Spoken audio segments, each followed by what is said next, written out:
So I'm sitting in a 2008 BMW 3 Series here, and the shifter, I need to get it into neutral, but the car starter has gone bad. And when you put your foot on the brake pedal and try to shift it through, it won't shift because it needs the engine running. So I'm going to show you how to get this into neutral manually, so you can get the car either pushed into your bay or so you can move it for the tow truck. So what the first thing you're going to do is grab this little plastic cover here, just pull and lift it up and off like this.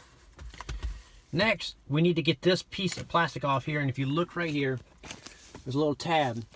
So what we need to do is take the ignition key and squeeze the little tab here and pull the manual key portion of it out like this. Now you can take this, insert it into the lock cylinder here, give it a little turn like this, lift up, and now that'll come off. Now, this little circle part right here, you're going to take a screwdriver. I'm using a Phillips screwdriver here. You're going to stab it in there, and you're going to pull it back like this until it locks under that little catch like that, and the screwdriver will hold into it.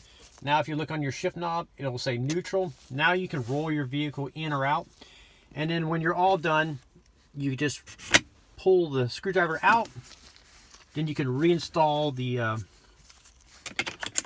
lever here and use your key here to lock it back into place. And then as you can see, as I pulled that screwdriver out, you can see it went back into part.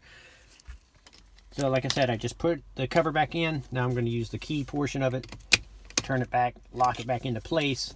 Make sure the string is down below.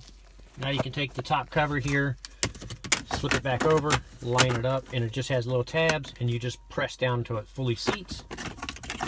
So just line it up and push it on, and that's it.